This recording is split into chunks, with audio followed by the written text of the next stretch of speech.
mulheres, vocês homens também que estão aí nos assistindo, tem que se cuidar, porque as varizes, né, não são só para as mulheres. Homens também têm varizes, tá? E varizes são veias dilatadas e tortuosas, né, que se desenvolvem aí abaixo da pele, dependendo da fase em que se encontram. Pode ser em pequenas regiões, né? Também pode acontecer aí, mais claro, nas mulheres do que nos homens, eu creio, não sei. A gente vai procurar saber mais com a doutora Vanessa, que também já está aqui para falar sobre esse assunto. Eu creio que nós mulheres sofremos mais, porque tudo é nós mulheres, tudo é nas mulheres. Mulher sofre, viu, minha gente? E a gente usa salto, já é uma coisa que realmente favorece as nossas varizes. Mas quem vai dizer mesmo aqui é a doutora Vanessa. Tudo bom, doutora Vanessa? Seja bem-vinda aqui ao nosso Manhã da Gente. Obrigada mais uma vez, né? Estou aqui de volta, sempre um prazer.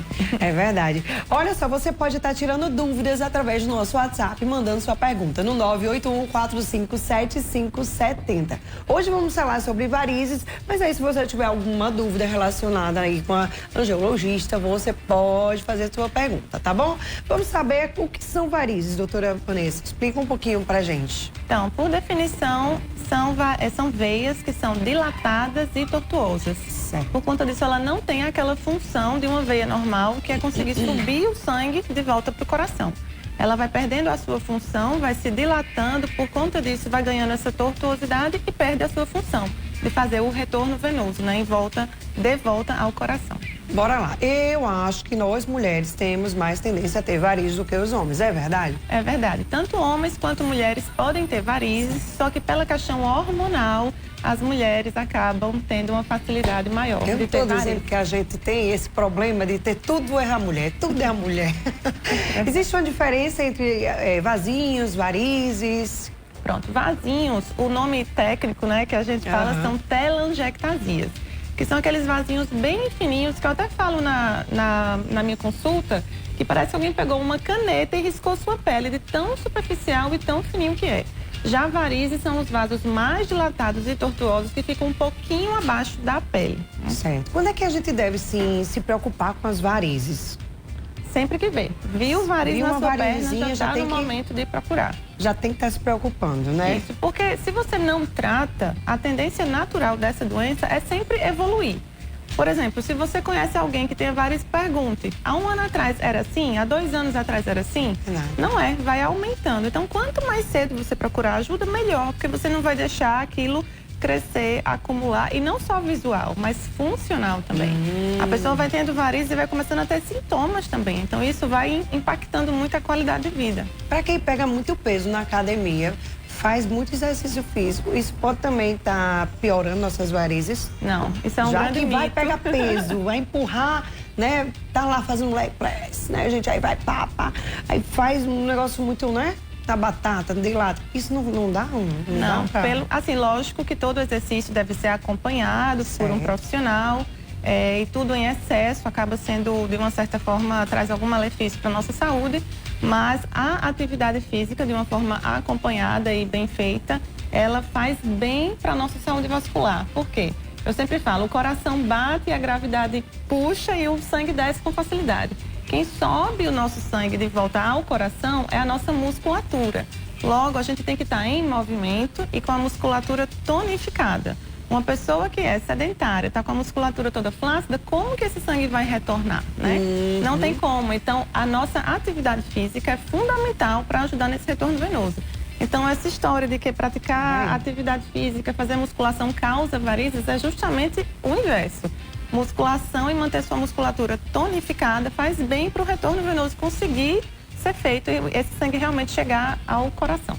A alimentação, ela, de alguma maneira, né, faz com que a gente aumente nossas varizes?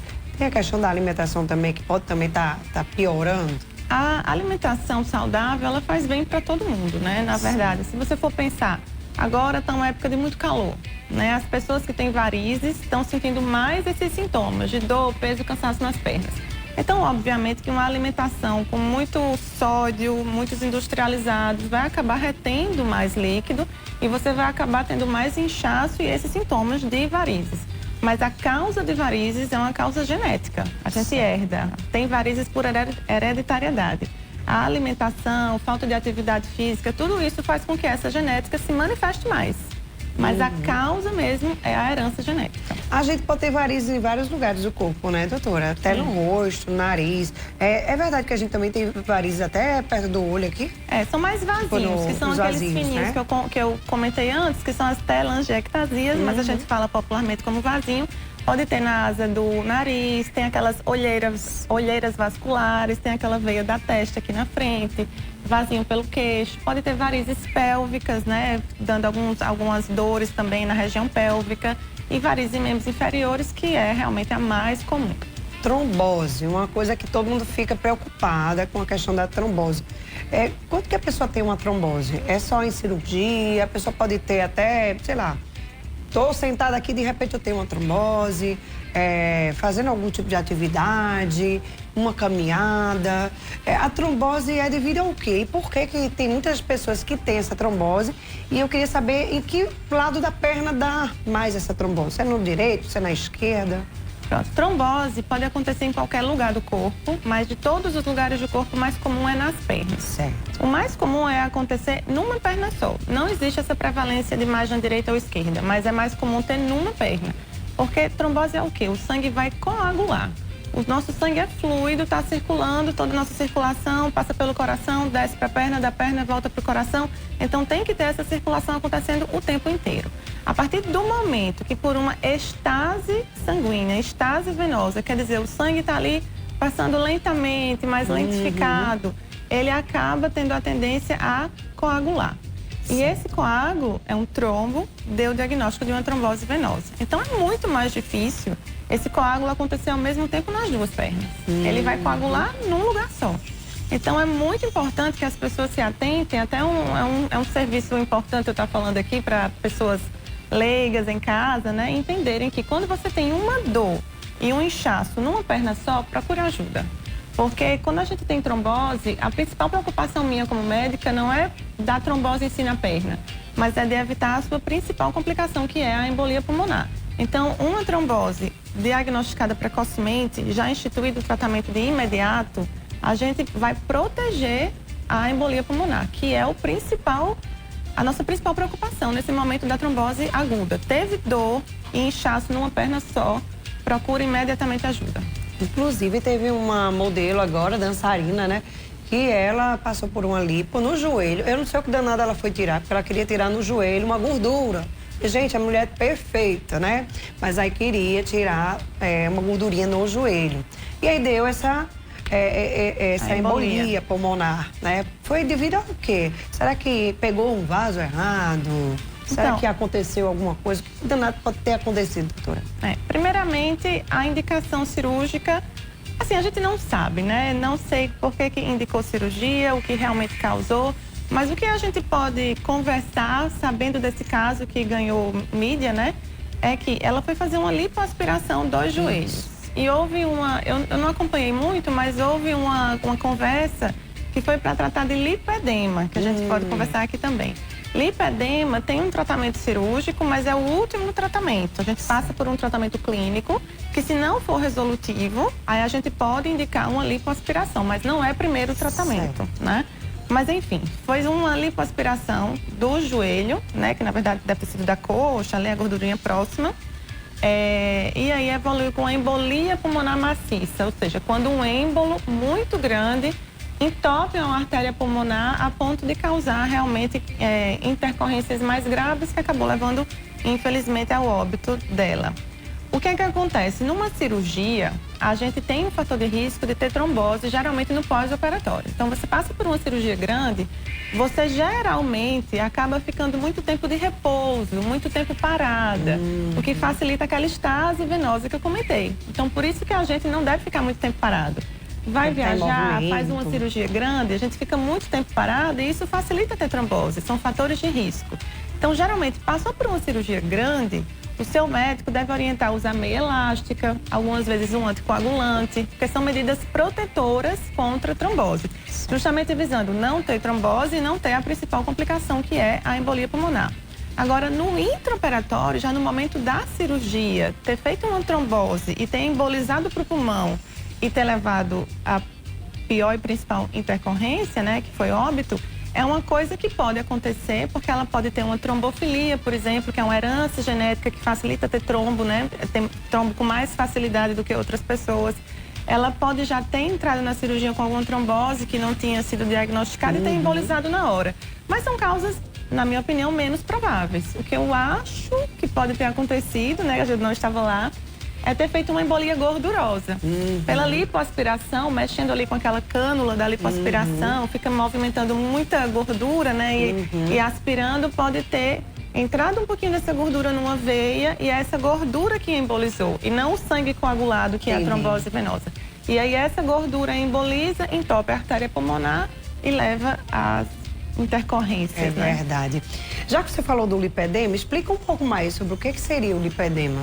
Pronto, lipedema é muito comumente confundido com obesidade, gordura localizada, celulite, mas não é. Lipedema é uma doença da gordura, que é uma gordura inflamada, é uma gordura diferente. Parece celulite, é isso? Parece celulite, porque por ser uma gordura inflamada, ela tende a ter umas áreas de fibrose. Sim. Então, quando você passa a mão naquela gordura, você vai sentir umas nodulações pela fibrose naquela gordura, que dá aquele aspecto de celulite, mas não é celulite, porque a celulite em si, celulite mesmo, comum, ela não é dolorosa, né? Já a lipedema formam essas nodulações, essas traves de fibrose, que ao aspecto, a olho nu, você olhando para a pele, fica parecendo celulite.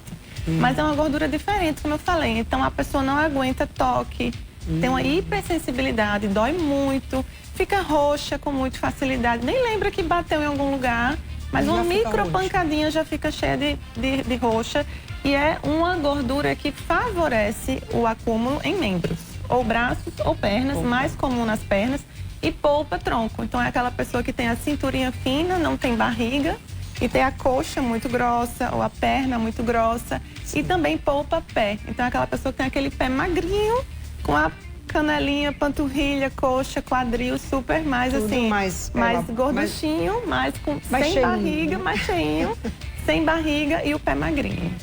Tem uma tal de endolaser agora, que é a febre do momento, todo mundo falando dessa endolaser. Para que serve essa endolaser? Também melhora a lipedema?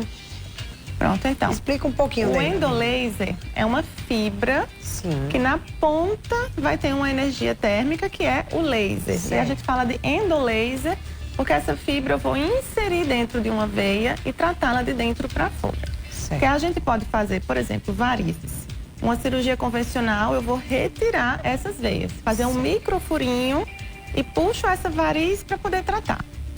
O laser transdérmico, que é aquele do consultório com a pistolinha, eu vou destruir aquele vaso sem precisar retirar, como na cirurgia convencional. Certo. Só que para destruir aquele vaso com laser transdérmico, ele tem que ter um certo calibre. Certo. Uma veia dessa, na imagem anterior, muito calibrosa, eu não consigo só com laser transdérmico tratar. Então você entende que um vasinho fininho eu posso tratar de um jeito, um vaso muito maior de outro jeito, uma safena, que é mais profunda, de outro jeito. Então, o endolaser é mais uma ferramenta para a gente escolher o melhor tratamento para cada vaso.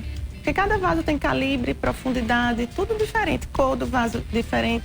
Então, o endolaser é uma fibra que eu vou colocar por dentro ou de uma variz mais calibrosa ou de uma safena doente. Sim. E eu libero uma energia controlada, que tem um gerador numa máquina, que eu calculo quanto de energia que eu quero liberar, e eu vou cauterizando a safena, uma variz mais calibrosa por dentro. E aí eu tiro sem retirar, né? Eu trato sem precisar fazer aquela retirada, que acaba sendo mais invasiva, mais traumática, um pós-operatório mais demorado. Com endolaser, por um furinho de agulha, não tem corte, não tem nada. Queimo essa variz por dentro, queimo essa safena por dentro. No final, tiro essa fibra por um furinho, não dá ponto, não tem corte, e a gente consegue tratar de uma forma muito menos invasiva, com um pós-operatório muito mais tranquilo e mais rápido. É porque tem muita gente usando também o endolaser, não só para isso, mas para outros fins, né? Tipo, o endolaser é bom para tratar a celulite, o endolaser é bom para tratar a flacidez. o endolaser serve para tudo isso, doutora? É o mesmo endolaser? É tudo igual? O endolaser é tudo igual? O endolaser que a gente usa na minha área da vascular para tratamento de veias é esse que eu falei, dessa fibra que eu libero energia. Que é uma fibrazinha, né? Que é um negocinho vermelhinho. Eu acho que é a mesma coisa, não sei. Será que é o mesmo? Agora, tem outros profissionais, né, da área da saúde também que usam essa fibra para outros fins. Então, tem uma versatilidade. E o lipedema que a gente conversou aqui, que está ganhando muita visibilidade, né? Está virando... Está tendo uma repercussão muito maior, as pessoas estão entendendo mais, inclusive nós médicos, né? A gente está aprendendo mais sobre isso. Tem também o tratamento dessa gordura, que eu falei há pouco, que o último tratamento escolhido, quando o tratamento clínico não funcionar ou não chegar a funcionar do jeito que lhe traga uma satisfação boa, você pode usar o quê? Da lipoaspiração para tratar, porque vai realmente tirar essa gordura. E agora a gente já está fazendo esses estudos, tudo vai melhorando, né? A medicina sempre vai evoluindo, graças a Deus. É verdade. E o endolaser também está sendo utilizado para ajudar nessa cirurgia da gordura para reduzir os sintomas do lipedema, sem lipoaspirar, mas tratando essa gordura e aliviando aqueles sintomas que eu falei, de hipersensibilidade, muita dor, roxo muito fácil, para ajudar também no tratamento. Maravilha. Bora lá, vamos colocar as perguntas? Vamos colocar aqui, Dudinha. Primeira pergunta. Bom dia, os vasinhos bem fininhos. Quando retira, precisa de quanto tempo de repouso? E se pode trabalhar, passar o dia em pé? Vamos dizer assim, né? Bom, nem muito tempo em pé, nem muito tempo sentado, nem muito tempo deitado, né, doutora? E aí, essa questão da cirurgia? Os vasinhos bem fininhos, que eu acredito que a telespectadora se referiu, são aqueles que eu chamei de telangiectasias aqui, que eu já expliquei, que são aqueles bem fininhos, que parece que alguém pegou uma caneta e rabiscou por cima. Esses vasinhos a gente não tira em cirurgia, a gente destrói. Eu gosto muito da associação do laser transdérmico, que é aquela pistola com aplicação, feito no próprio consultório. Nesse caso, não tem repouso algum. A pessoa pode ir dirigindo para o consultório, eu faço todas aquelas sessões e pode sair de lá dirigindo, trabalhar, fazer supermercado, enfim, vida normal, não tem repouso algum. Os fininhos. Já as varizes, que são mais as veias mais grossas, aí depende da técnica escolhida. Se for para uma cirurgia no centro cirúrgico, tem um repouso de poucos dias, mesmo assim um repouso relativo. É um repouso que eu oriento a andar dentro de casa, não tem aquilo de ficar só parada. Certo. E se for tratamento de varizes um pouco maiores no consultório, é da mesma forma que o vasinho fininho, não tem repouso algum. Ok. Mais uma pergunta, Dudinha? Bora lá, colocar a próxima. Bom dia, tenho sobrepeso e sinto muitas dores nas pernas, principalmente na esquerda. Tem muitas varizes e veias, meus pés incham muito. E o que é que eu faço para melhorar? Primeiro, buscar ajuda, né? Se tem varizes, como a gente comentou aqui, viu varizes, já busca ajuda. Sim. Porque muita gente acha que varizes é um tratamento estético, ou é um tratamento simples, ou é um tratamento rápido, ou que tem que esperar engravidar para depois tratar, ou tem que esperar surgir mais, juntar mais para poder tratar.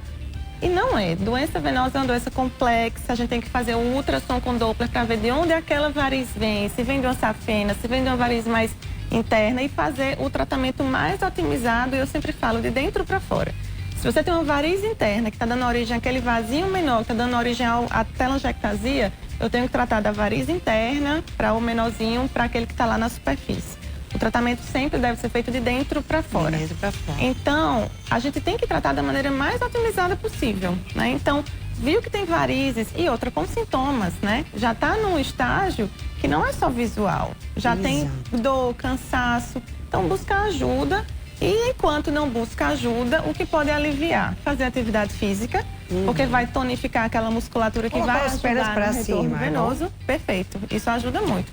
Pôr a perna para cima, porque por gravidade mesmo ajuda esse retorno venoso a acontecer. Se estiver, que a gente não sabe, com sobrepeso, sedentarismo, combate a isso tudo. Eu acho que ela disse que estava, não foi? Dudinha, acho que sim. Não me lembro. Sobrepeso. Mas sobrepeso, sedentarismo, tudo isso quando você combate, ajuda o retorno venoso acontecer. Então, tudo isso vai aliviando. E a alimentação que a gente comentou aqui. Se você come muito sódio industrializado, a retenção de líquido vai ter mais edema que vai piorar esses sintomas. Então, a gente tem que pensar no conjunto, né? O ser humano é um complexo, né? Verdade. Tem que pensar em tudo junto. Com certeza. Deixa eu te perguntar uma coisa, o que seria tromboflebite? É isso o nome? Acho que é esse, né? Tromboflebite. É, isso aí, o tromboflebite. O que seria isso? Lembra que eu falei da trombose venosa, que coagula o sangue dentro de uma veia? A tromboflebite é uma trombose venosa numa veia superficial. Por exemplo, uma variz dessa é um fator de risco para ela trombosar. Varizes não tratadas, elas podem trombosar. Faz uma tromboflebite de uma variz, que é uma veia superficial. Não tem aquele risco aumentado de dar uma embolia pulmonar, porque ela é bem na superfície. Apesar de que uma tromboflebite, ela pode migrar, se for progredindo sem tratamento, ela pode migrar para uma veia profunda e essa profunda dá embolia pulmonar. Mas, em geral, na sua maioria, tromboflebite, por ser só de veinhas mais superficiais, tem um risco muito menor, ou não tem um risco em alguns casos, a gente tem que ver com o ultrassom até onde vai esse risco. É verdade. Mas não tem um risco aumentado de embolia pulmonar. São veias superficiais que trombosaram. É uma trombose de uma veia numa localização menos arriscada, digamos assim. É verdade. Quais são os trombos, né? Os sinais dos trombos, digamos assim, que a gente deve se preocupar mais? A gente sente alguma coisa quando a gente vai ter um trombo? A gente sente algum, sei lá, formigamento, ou uma dor, ou paralisa tudo? O que é que a gente sente quando vai ter um trombo, assim? Quais são os sinais? Pronto. O que eu falei da trombose venosa, dor, inchaço numa perna só, é o mais importante. Se alguém aqui identificou que está com dor e inchaço numa perna e foi buscar um hospital, eu já sinto que eu fiz minha função ter vindo aqui hoje, porque essa é uma mensagem muito importante e as pessoas têm que valorizar isso. Então, a trombose, que é aquela perigosa, é dor e inchaço numa perna só. A perna pode ficar vermelha, pode ficar mais quente, muito mais dolorida. E é aquele inchaço que a gente chama de empastamento. A panturrilha fica dura, né? Não é aquele inchaço de só aumentar, assim, tem um diâmetro da perna maior que a outra, mas é aquele diâmetro maior que a outra, inchado, empastado, endurecido. Tromboflebite, por exemplo, aquela imagem das varizes mais grossas, quando ela trombosar, é como se a veia inflamasse. Como não? A veia inflama, então ela fica vermelha, endurecida. Quando você palpa nessas varizezinhas, elas vão ficar doloridas. Aí é uma tromboflebite de uma veia superficial. E não tem, assim, pródromos, sintomas que precedem a trombose. Ela acontece e aí, a partir dali, você vai sentir os sinais e sintomas depois que ele trombosou, depois que o sangue coagulou. Mas não tem sinais de que você vai evoluir para ter um trombo, né? Quando que a gente tem um trombo que passa a ser um infarto? Tipo, a gente começa com um trombo, o infarto tem pessoas que têm. O infarto não tem uma relação direta com... Não tem nada a ver? O trombo, né? Infarto, na verdade, é uma isquemia do músculo do miocárdio, são por outros fatores. Certo. O principal do trombo é a migração, porque ele vai voltando o sangue para o coração. Aí imagina que um pedacinho daquele trombo desprendeu. Certo. Sangue coagulado, na forma aguda, parece uma gelatina. Certo. É uma coisa meio mole, assim. Ele coagula, mas não fica firme. Aí no que o sangue está tentando voltar, porque é o fluxo normal, um pedacinho daquela gelatina desprende. E aí vai viajando pela circulação normal, como aconteceria, só que está coagulado. Aí vem, passa pelo coração, do coração tem a circulação pulmonar. Aí quando chega na artéria pulmonar, vai se bifurcando para artérias menores. Chega um certo momento que aquela artéria menor, com aquele coágulo, ele impacta, entope aquela circulação. Aí dá realmente o que a gente chama da embolia pulmonar. É realmente a principal complicação. Certo. Bora lá. Vamos soltar o áudio? Tem um áudio aí, Dudu? Coloca o áudio, vai. Bom dia, Marília. Bom dia, família Arapuã. Bom dia, doutora Vanessa. Doutora Vanessa, eu gostaria de saber, porque minha mãe toma cilostazol e clopidogrel já faz 3 anos. Ela pode parar esse remédio? IAS é bom para a circulação mesmo? Tenha uma abençoada quinta-feira, que Deus abençoe a todos. Sou Sueli do José Américo. Obrigada, Te assisto todos os dias, Marília. Obrigada, Sueli. Nunca mais eu tinha ouvido falar desse remédio. Ainda existe? Existe. Pois é, esses remédios assim, né? É bem antigo, é quando eu era criança, gente. Mas vamos lá. Então, esses remédios que ela falou aí, ela pode parar ou tem que continuar? A gente não sabe por que alguém um dia indicou o AS e o clopidogrel para essa paciente. Ela pode ter colocado, por exemplo, um stent numa artéria, ter infartado, ter colocado stent ou um stent em outra região. E o AS e o clopidogrel são protetores contra o entupimento desse stent. Então, assim, parar a medicação tem que ver com o médico que indicou aquela medicação. Porque para varizes em si, nem o AS nem o clopidogrel são indicados, mas eles são indicados para outras coisas super importantes e que se a gente suspender sem saber realmente a causa que começou, podemos estar causando um grave risco, né? A gente não sabe por que começou. Se é por placas de entupimento não nas veias, mas nas artérias, que é quem está levando o sangue limpo, rico em oxigênio, nutrientes que vai nutrir nossos órgãos, tecidos. Então, se de repente uma placa dessa entope causa um infarto, uma isquemia de perna, de órgão, a gente não sabe. Então, realmente é para o tratamento da outra circulação, né? Porque a gente tem a circulação arterial que leva o sangue e a venosa que traz o sangue. A gente está pensando aqui em AS clopidogrel é mais comumente na circulação arterial. Se a gente suspende essa medicação sem saber todo o histórico, a indicação, a gente pode causar sérios problemas. Então, eu oriento que busque o médico dela, que prescreveu. Se não tem mais contato, se toma há muitos anos, que procure um cardiologista, se foi algo de coração, né? Se foi por um infarto, ou um vascular também, para orientar, saber por que usa e se pode pensar em parar ou não, né? É verdade. Tem que realmente, né, investigar, ver como é que está a situação, né? E também porque foi passado esse remédio. Aí não pode tirar de vez sem saber, né? Se pode, se não pode. Seria perigoso. Exato. Doutora, só para a gente finalizar, quais são os exames, né, que as pessoas elas devem fazer, né, para saber, para detectar as varizes, se ela é uma varize inflamada, se ela é só umas microvarizes, se ela tem algum risco. Existem exames para isso, né? Sim. E aí, que tipo de exame poderia ser feito? Bem, o primeiro e fundamental é o exame físico. É o médico olhar, palpar, examinar. E depois entram os exames complementares, né? Certo. Então, tem a realidade aumentada, que é uma luzinha que eu coloco, que eu consigo ver umas varizes mais superficiais.